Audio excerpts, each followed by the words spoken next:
So it's a second budget from Alf Cannan as Treasury Minister, and let's have a look at some of the highlights on what is pretty well a steady-as-you-go sort of budget. I think most people agree, but these are the things that stand out.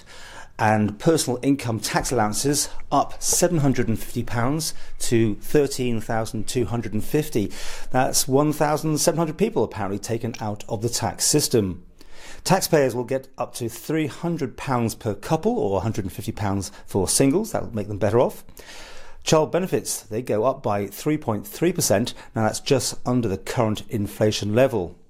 Health and social care, the department, of course, that takes so much money, is getting an additional £5.5 million this coming budget.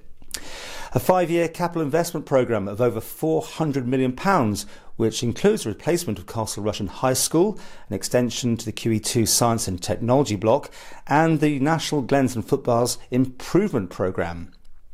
£4.2 million of business support packages to aid economic growth.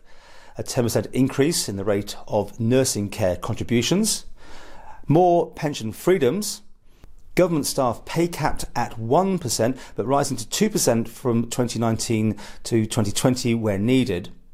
Basic state pension to be increased by 3%. New tax relief on electric bikes is coming in. Bill Shimmons was very much in favour of that.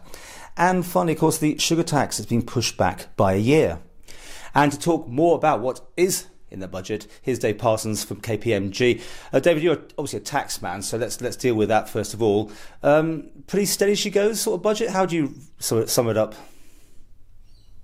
Yeah, I guess there was no particular surprises overall. There was modest increases in personal allowances, which most people will welcome. I guess a couple of the key initiatives from a tax person's perspective would be the pensions freedom regime, which has been introduced, which is it seems to be like Marmite. People either love it or hate it, depending on your views. And is that just following the UK sort of guidance? Because they've had tax freedom for pensions for some time, haven't they? Yeah, absolutely. And of course, when the UK introduced it, there was all this talk about the sort of the Lamborghinis, that people would go and blow their pension pots on Lamborghinis. And Alf Cannan has said that he trusts the island's pensioners not to do that.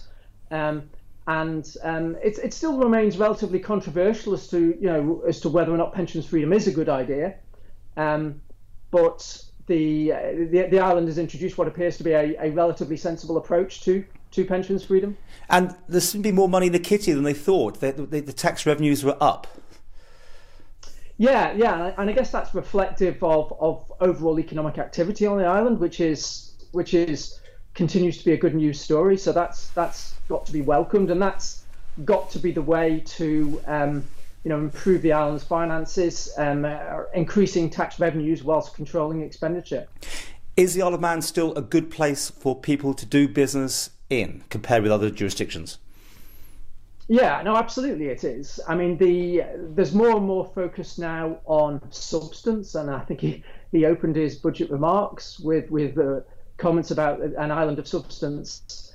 And for a long time now, the island has been a great place for people to have real substance within their business. And if you compare that to some of our competing jurisdictions in the Caribbean, where that's much more difficult to have the real physical substance that you need for your business. And so, yeah, I mean, there's always challenges. There's ever-increasing challenges. There's ever-increasing focus from the EU.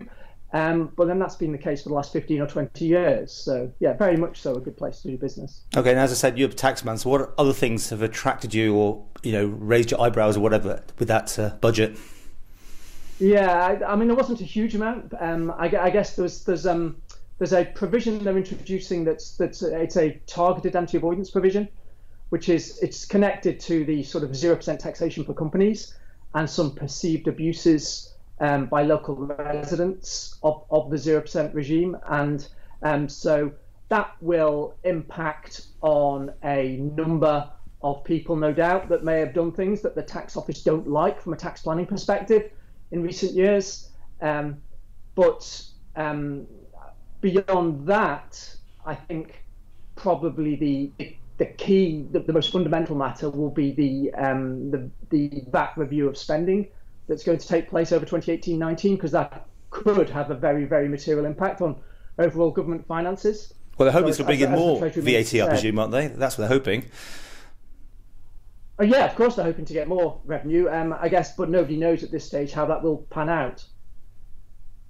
Okay, so overall, nothing, as we said in the beginning, really, nothing particularly exciting. Do you think we are more and more involved with the UK? I mean, like the sugar tax was meant to be coming in and now it's been deferred. Things like that. Do you think we're just sort of rubber stamping so many UK initiatives now? No, I wouldn't say that at all. I mean, if you take something like the sugar levy, it makes sense for that to be tied in with the UK if we're going to do that, because to create our own regime for a relatively minor matter like that, the administration involved would frankly be very, very difficult. So I think it's got to make sense in that sort of area to follow the UK. In terms of direct taxation, we're not following the UK at all, really. So we continue to have our 0-10 regime, and the Treasury Minister has backed that once again. And that's interesting with all the heightened publicity that the Isle of Man's received over the last few months. Would you think that there's more scrutiny than ever about such changes or differences between the tax structures from different jurisdictions now? Yeah, I mean, and I guess Brexit brings an a more interesting dynamic to this, because the UK, for all of its faults, has largely defended the Crown dependencies against the EU over the years, and once the UK's influence disappears because of Brexit, will that open the way for the EU to be even more aggressive against the Crown dependencies? I guess we'll just have to wait and see, and hope that bodies such as the OECD, who tend to be much more rational about tax matters, have more sway, perhaps. Okay, well, finally, people can get on their bikes as before, but now they can get on an electric bike and get a bit of tax relief. Yeah, I think an electric bike's more my style than a normal bike. I think I agree with you on that one. Thanks for joining us, and we'll see what more ramifications come out, because quite often in budgets, things still seem to happen behind the scenes, don't they?